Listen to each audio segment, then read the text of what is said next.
Mike Angelino Sports. Oh man, the 135 division is on fire. We have a wild card, JoJo Diaz. Oh man, all right, man. So yeah, like I said, man, the 135 division is on fire, man.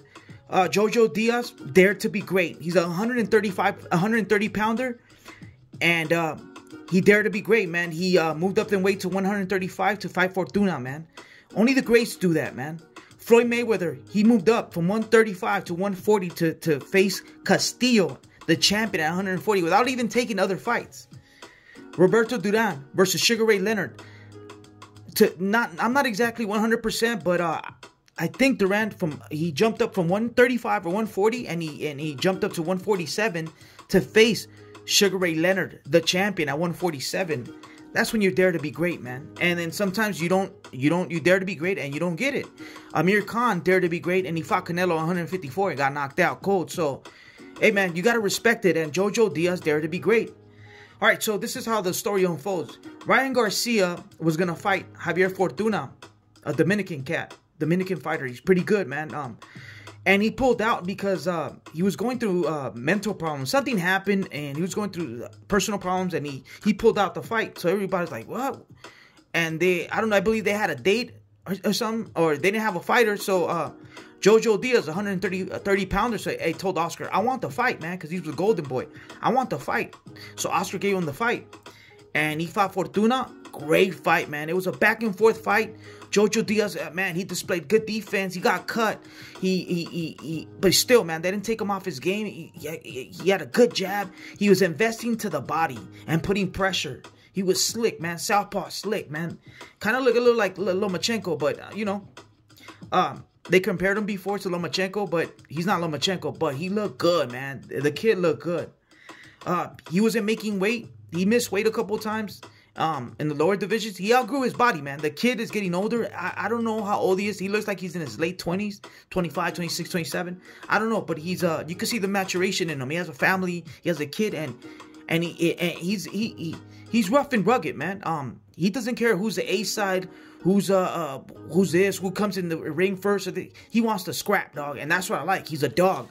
So yeah, man, my hats out to JoJo Diaz, man. He defeated Javier Fortuna, man, and now they're saying he might fight Ryan Garcia or David Haney. Him and David Haney are going back and forth on Twitter, and they're talking trash. But like I said, the 135 division is on fire, man. All right, so in the 135, I'm gonna name the 1 through 5. The ones on top. Teofimo Lopez is I think the top dog in the 135 because he defeated pound for pound Lomachenko. So he's the best in the 135, I believe. Some people say Tank, some people say Loma, but I think Teo is the best at 135. But he hasn't fought, man. He said he was gonna fight Gambosis, and he had COVID. It got postponed the first time. Now he got COVID. It's like 2 to 3 times that the fight has gone up. They postponed it, and the other fighters are shiny, man. So in boxing, it's like, what have you done for me lately? So he needs to do something. He needs to fight. So we'll see what happens. But as for now, he's either number 2 or number 1. Tank is either number 1 or number 2 in the 135 division. Tank beat Mario Barrios. It was a great fight. He went up in weight, 140, to fight Barrios. Barrios, he's not. Oh my God, who is he? He's a paper champion, but he was a good fighter. And in the beginning of the fight, it was a good fight, man. Barrios was going. They were slick, man. They were going at it, and little by little, Tank stepped on the gas, and I believe he knocked him out in the 11th round, and it was a phenomenal body shot, and he dropped him a couple times. So. Tank looks fire, man. But we still need to see the best from Tank. We need to see him versus Loma or Teo. All right, so Lomachenko just came from a great knockout. He knocked out Nakatani in the 9th round. He made a statement. So Loma's back. So, oh man, the 135 is on fire, man.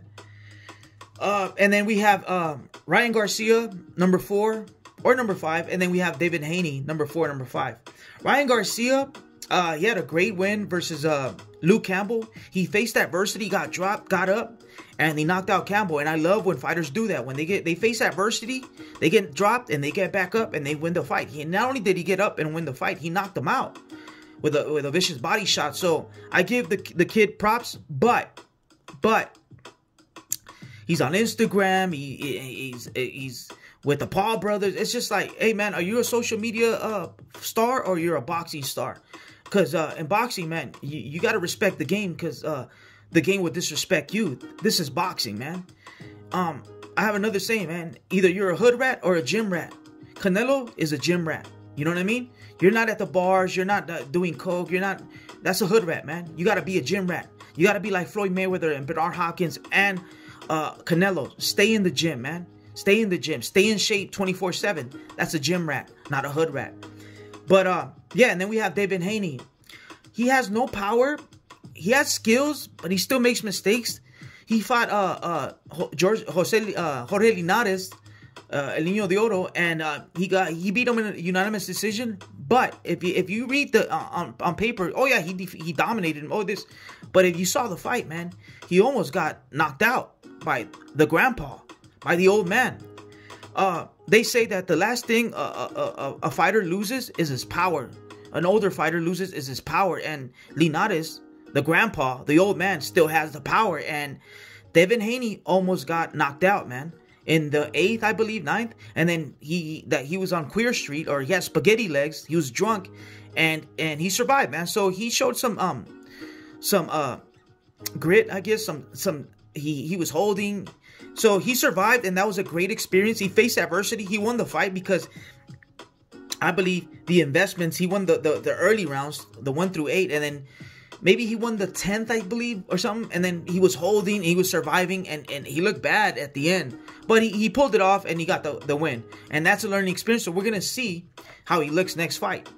So Garcia and Devin Haney, I think they're the weakest link in the division. And we have, like I said, the wild card. JoJo Diaz. He defeated Fortuna. He had 36 wins, 3 losses, and 25 knockouts. Fortuna was game, man. Beautiful fight. So we have JoJo Diaz moving up in weight. Dare to be great. And he got the W, man. So hats off to him. And we also have William El Camarón Cepeda. I don't know if you saw the fight this weekend. He's a southpaw from Mexico. He defeated Hector Tanajara. Tanajara is a prospect from Robert Garcia's gym up in Riverside. He's pretty famous on the internet, Ellie Setback, and you know, he's a 5'11" tall kid from Texas, and he looked like he had a pretty good future, man. He was even calling Ryan Garcia out, so you know, I was like, you know what, that'll be a good fight, man. Tanajara, you know, but this guy destroyed him, man. He destroyed him, and Robert Garcia stopped the fight. So, man, we have another wild card. Man, you got to be careful with these Mexican nationals, man. Max Kellerman says, man, if you go to Tijuana and get in a fight with a taxi driver, best believe that you're gonna get into a scrap, man, because everyone can fight in Mexico, man. There's been champions that, oh, this, and then just a Mexican fighter from Mexico, boom, boom, boom, he knocks him out. There's a kid named Banderas from the Central Valley in California. He was a prospect. He was swagging, and no hype needed. And you could even Google it. Oh, I'm better than Canelo because Canelo doesn't know English. And this isn't that. I was like, all right, kid, you're getting a little too cocky. He had good boxing skills, but there's a Mexican fighter came and he knocked him out, man, and he humbled him. So you got to be careful with these Mexican nationals, especially fighters from Latin America, man. These third world countries, man. Argentina, Nicaragua, especially the Mexicans, man. You're gonna get into a scrap, man. So Tanajera, they stopped the fight. So William Cepeda, El Camarón, man, another wild card. So the 135 division is on fire, man. We got Fortuna, Linares, Farmer's a 130. He might move to 135. He's getting a little older, so Farmer's a good fighter, and plus much more. Teo, Tank, Loma, Garcia, Haney, JoJo Cepeda, man, it's on fire, man. It's on fire. You can mix match them up, and you're gonna get a scrap, man. But yeah, man. I think the 135, man, it's real promising, and I hope we get the fights. I hope they mix up and they fight each other. All right, man. That's all I got for you. Mike Angelino Sports. I'm gone.